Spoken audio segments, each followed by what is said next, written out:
ఏంటి summer ending seasonal fruit అని చెప్పి గడ్డమొప్ప ఎక్కుతున్నారు ఏంటి పిల్లలు అనుకుంటున్నారా? వాళ్ళు ఫ్రూట్స్ కోయడానికి వెళ్తున్నారండి. ఏం ఫ్రూట్స్ అనుకుంటున్నారా? అవే వేపకాయలు.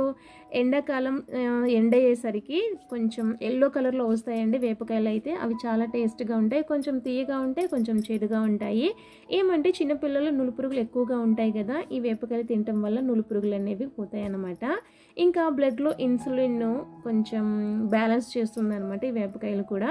ఇంకా ఏమంటే డైజెస్టివ్ సిస్టమ్ అయితే బాగా పనిచేస్తుందండి. పిల్లలకైతే ఆకలి కూడా బాగా పుడుతుందనమాట. ఏదైనా స్కిన్ మనకి ఎలర్జీస్ గాని ఏమన్నా ఉంటే తగ్గిపోతాయండి. పిల్లల స్టొమక్ పెయిన్ కూడా చాలా తగ్గుతుందనమాట. మా పిల్లలైతే చూడండి పైకెక్కి కోస్తున్నారు. చూడండి కోసిన తర్వాత ఫ్రూట్స్ అన్నీ మేము కలెక్ట్ చేసుకున్నామంటే టేస్ట్ ఎలా ఉంది నాన్న అని అడుగుతుంటే సూపర్‌గా ఉన్నాయని చెప్తున్నాడు. మా పాపను కూడా అడిగా టేస్ట్ ఎలా ఉంది నాన్న అంటే సూపర్ ఉందంటుంది. ఇది ఇప్పుడు ఎండ్ అయ్యే సీజన్ కాబట్టి మీరు కూడా ఉంటే ఒకసారి ట్రై చేసి టేస్ట్ ఎలా ఉందో చూడండి.